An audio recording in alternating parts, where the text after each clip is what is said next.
Om Shanti. Today 10th June 2020. In today's Murli, Shiv Baba has talked about the importance of pure food.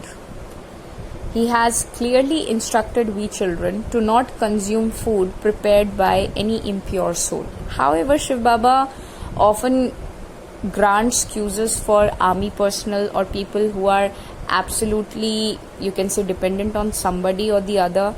In those cases, Shiv Baba has already given exceptional instructions in few Murlis, but today Shiv Baba is specifying for those who are in a state of cooking and arranging stuffs, but they are not doing it out of attachment to the bride who's coming to the home, or maybe for the daughter-in-law, that we should have a daughter-in-law in our house.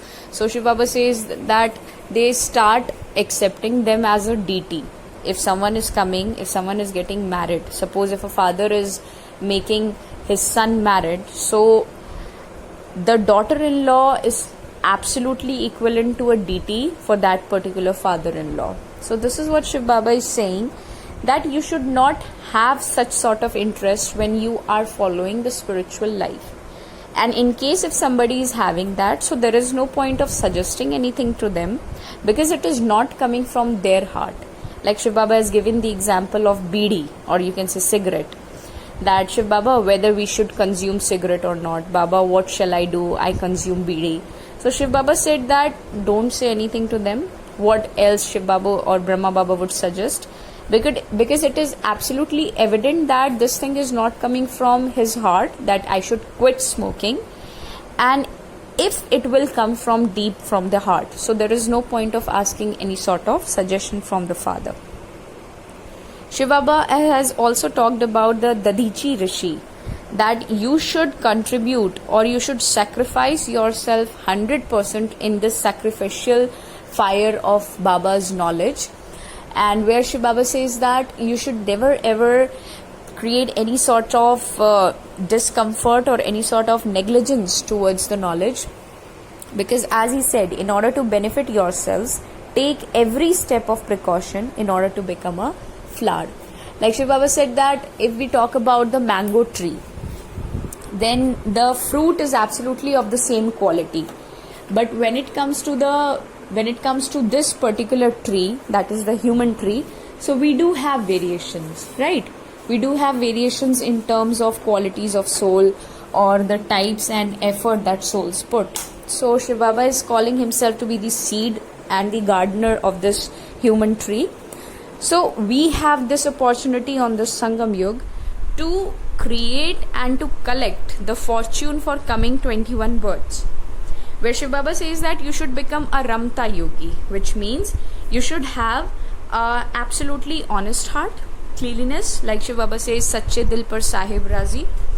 Because if you are clean and absolutely true, then you'll be having the confidence of fearless attitude. If you're fearful, then definitely some sort of cleanliness is lacking, or there is lack of trust in any particular instance or word that you're saying. Shiv Baba also said that the more you'll proceed forward, there will be a lot of opposition of Maya. So at that time, it's important for you to remember that you belong to Shiv Baba and not to the Ravan. So Shiv Baba is actually in a way of strict judge or teacher today, where he's saying that if you want to commit some sort of sin, so I cannot stop you from doing that. Because I am suggesting you every day in Murli that what you should do, what you should not. And still if you're asking, so I'm a strict teacher, I'll say you better do that.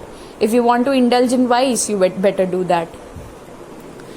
And Shiv Baba has also said that you people have the title of Lakshmi and Narayan. So keep checking yourself that how royal you are.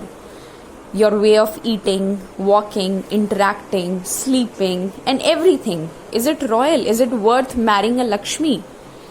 So these are few aspects that has to be kept in consideration when we are studying this Raj Yoga. Just like a barrister is 100% dedicated to his study of barristry, in the same way the 100% dedication and cooperation is required if we really want to proceed in this journey called spirituality. Om Shanti.